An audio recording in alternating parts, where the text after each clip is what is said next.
As the final twilight of 1815 swept across the turbulent Atlantic, upon a jagged rock known as St. Helena, the silhouette of a man in a faded grey coat appeared exceptionally gaunt against the sea breeze.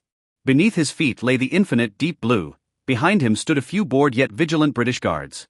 The man who had once made the entire European continent tremble and caused kings to quake at his feet was now staring blankly at a solitary boat on the horizon. He was Napoleon Bonaparte, the god of war who rose from a destitute Corsican youth to the emperor of the French, only to plummet here. Following the dissipation of the smoke of Waterloo, he was perpetually exiled to this hardened rock, thousands of kilometers from any mainland. This is a story of self-dialogue after a fall from the summit, a reflection on the dreamlike rise and fall of empires. Let us slow down and listen to those final whispers of an empire, hidden within the crashing of the waves. A day on St. Helena usually began with the sound of waves that seemed as if they would never cease.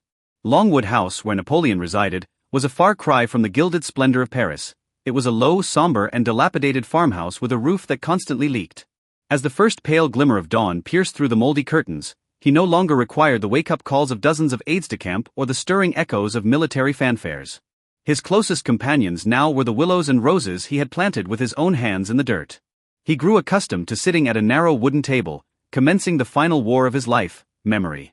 He dictated the famous memoirs of St. Helena, attempting to reweave the shattered political map with words.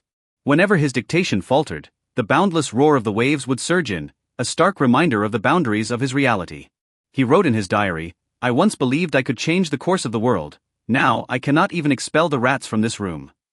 To maintain a shred of dignity within this cage, Napoleon channeled the last of his lifelong stubbornness into elaborate, almost farcical court etiquette. Even in the cramped dining room, he insisted on dining according to the standards of Versailles. He and his attendants wore formal attire, using silver cutlery to cut through the most meager of rations. He stubbornly demanded to be addressed as Your Majesty, an act of defiance against the cold General Bonaparte, used by his British jailers. His primary adversary on the island was Hudson Lowe, the eccentric and rigid British governor. Upon that desolate land, the two engaged in a protracted tug-of-war over respect and captivity. In the dead of night on the lonely island, he would stroke his worn bicorn hat alone. That extreme clarity that comes from being abandoned by one's era left his eyes always gleaming with a light that was nearly burning, yet profoundly solitary. When a man is stripped of all physical freedom, his spiritual world paradoxically expands into an unprecedented vastness. Under the starlit canopy of St. Helena, Napoleon embarked on a long odyssey of the soul. He wrote in letters to himself, "Once I was the eagle racing through the storm, now I am but a grain of dust upon this rock." In the dead of night, he would weep facing the mists outside his window, lamenting a father's love destined never to be delivered. His son, the King of Rome far away in Vienna, remained a harbor forever unreachable in his heart. This agony somehow eclipsed the shame of losing his throne. He began to realize that true greatness lay not in how much territory one conquered, but in whether one could find peace within a fractured soul. This philosophical transcendence caused him, in his final years on the island, to radiate a nearly transparent, sacred sorrow. In the spring of 1821, the trade winds of the island carried away all clamor, leaving behind an exceptionally solemn silence. By this time, Napoleon's body had grown frail from chronic illness. In his final moments of lucidity, he requested that the sword symbolizing his battle honors be placed by his pillow. His last words became the most moving period in French history. France. Army. Head of the army. Josephine. On May 5, the man who once made the very sun tilt peacefully ceased to breathe. The British guards stood at his bedside, collectively removing their hats in mourning, a final, unbiased tribute from adversaries to a great soul.